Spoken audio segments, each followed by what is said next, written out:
Something big is happening. Tommy Robinson and Britain's Christian revival. In summer 2024, when Bob's Speaker's Corner was invited on stage by Tommy Robinson, it became clear that the patriotic movement here in Britain is not just a political movement, but also a spiritual one. Here is Bob addressing the crowd. We must stand with our brothers and sisters around the world in the name of Christ, because Christ unites black and white and Asian, Asian and American. He unites us under a single banner, the banner of the cross. And so, I say, and I want you to join with me in saying, that it isn't Parliament that is king, or Charles that is king, but Christ who is king. Christ is king! Christ is king! Christ is king! Christ is king! Christ is king! Christ is king! Christ is king! At this point, Tommy Robinson was not a Christian, but was very open to the faith, and more recently, in his interview with Liam Tufts, Tommy revealed that Bob's address and the crowd's response had had a big impact on him, causing him to perceive that something big is happening within the movement on a spiritual level. When I watched, it was the Paris Olympics, and the opening ceremony was satanic. And it was a total attack on Christianity and the core beliefs of Christianity in Jesus. It was disgusting. And if someone who wasn't out to defend Christianity at every point, I watched it and just thought, that's done my head in watching that. They would not do that for Islam or Muhammad. They wouldn't mock in such a way at the opening ceremony. Why have they done that? So then we went to the first event and I gave the microphone to Speaker's Corner Bob because I knew he was a masculine Christian and I wanted to counter what I'd seen. And I saw the public's reception to him. And then I saw someone holding a banner saying Christ is King as everyone marched past. And I saw the crowds cheering. And I thought, wow. And then we had Trafalgar Square and there must be 100,000 people chanting Christ is King. I'm thinking, something's happening here. Something big is happening here. So, what exactly is happening? Justin Brierley was the first to suggest that a Christian revival is happening in the UK, and since then, data has emerged showing that he was right. Between 2018 and 2024, there's been a 50% increase in church attendance, particularly among young men. And Christianity is exploding online, being discussed widely and embraced on the biggest podcasts in the world. So, what's the connection between the patriotic movement and the Christian revival? Well, both are part of the same phenomenon. British people are waking up to the fact that they are losing their country and their culture, and this has forced us to re-examine what it means to be British and English. For many decades now, it has appeared that we can function just fine without Christian faith. It has appeared that Britain is still Britain without believing in Christianity. The general decline in Christian faith, which began in the Enlightenment but was accelerated in the 1960s, left us with a culture that has been running on the fumes of Christianity, but now these have run out. We have assumed that our cultural norms are somehow just normal and don't need to be undergirded by religious faith, but this assumption has also collapsed. Tom Holland's important book Dominion demonstrated that our cultural and moral norms are Christian to the core, and at the same time, those moral and cultural norms have been rapidly replaced by the alien moral systems of far-left woke ideology and Islam, which have also formed a strange alliance, united by a shared hatred of British culture, history, and the Christian faith. The resurgence in patriotism is a reaction against this loss of British identity and a desire to rediscover and reclaim what made Britain great, and this has led inevitably to the discovery that the thing that made Britain great was Christianity. Whilst in prison, Tommy Robinson had regular meetings with a pastor and began to study the Bible for the first time. This led him, like so many others in Britain, to discover that all that Britain was and is, all that made us what we are, comes from Christianity. When I look now, and I met a brilliant pastor in jail, he was fabulous. For too long, I've met Christian leaders in prison and just thought, no wonder your church is empty. Yeah, Too weak. Weak, cowards.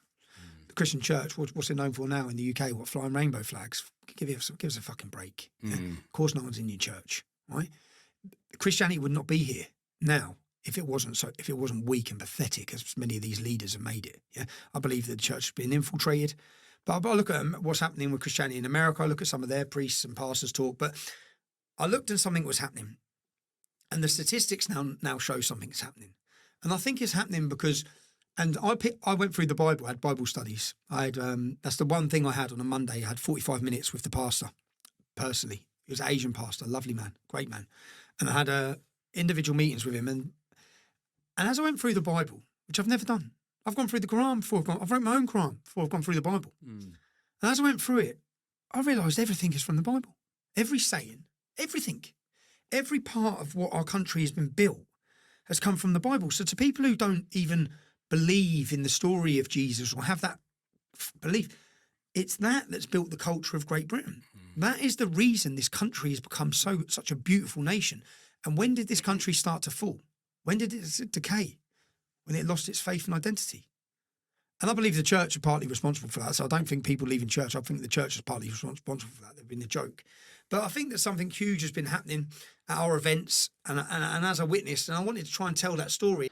It is impossible then to rediscover English or British identity without also rediscovering Christianity, precisely because English identity is Christianity. England is the oldest country in Western Europe and was founded 11 centuries ago by Alfred the Great and his family. Alfred was a Christian scholar and warrior king who almost single-handedly saved Britain from total Danish conquest. The Danes first attacked Lindisfarne in 793 AD and in 865 invaded with the Great Heathen Army, which took 6 of the 7 kingdoms, leaving only Wessex as the last Christian kingdom. During the Christmas celebrations in 878, the Danish commander Guthrum attacked Alfred at Chippenham, taking the last kingdom. But Alfred survived in exile on the tiny island of Athelney. Most rulers would have fled to the continent at this point, but Alfred prayed and received a vision of St. Cuthbert, who promised Alfred that all Albion is given to you and your offspring. Alfred then rallied all the loyal Christians of Wessex at Egbert's Stone and met Guthrum on the battlefield of Edington, winning a great victory that marked the beginning of the reconquest of the whole island for Christ. In 927 AD, Alfred's grandson Athelstan became the first king of England and of Britain at a ceremony at Emont Bridge, marking the moment of England's birth. In 2027, Britain will be celebrating the 1100th anniversary of this event. England was founded by Alfred and Athelstan on the earlier vision of a single English people, which was articulated by the Venerable Bede. Bede's vision of English identity was not an ethnic identity, but a religious one. England was an ethnically diverse island made up of Angles, Saxons, Jutes, Celts, and Romano-British people. But Bede envisioned them as one people, united in a shared Christian identity.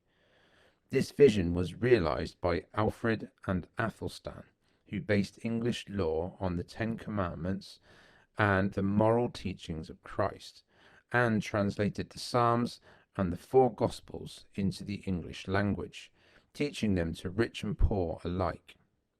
True English identity, then, is not to be found in the colour of our skin, but in a rediscovery of our Christian foundations in the lives of Bede, Alfred the Great, his children, Edward and Ethelfled, and his grandson, Athelstan. Anyone living peacefully here can partake in this identity, as long as they accept the Christian identity of the island, but only those who fully embrace the faith, through reading the scriptures and allowing them to transform their mind and bring them to Christ, can fully experience all that it means to be English. With the threat of civil war looming, the only hope for England and Britain is to rediscover this unifying identity, as Tommy Robinson is currently doing, and this has already begun. This is the big thing that is happening in Britain, and the patriotic movement led by Tommy Robinson is at the centre of it. Are you a Christian? Are you a Jew? What would you say? Do you believe in God? Yeah, I'm a Christian. You're a Christian. I'm a Christian, yeah. I've been pushed more. So I used to say that I didn't believe. My mum was a Catholic, brought up.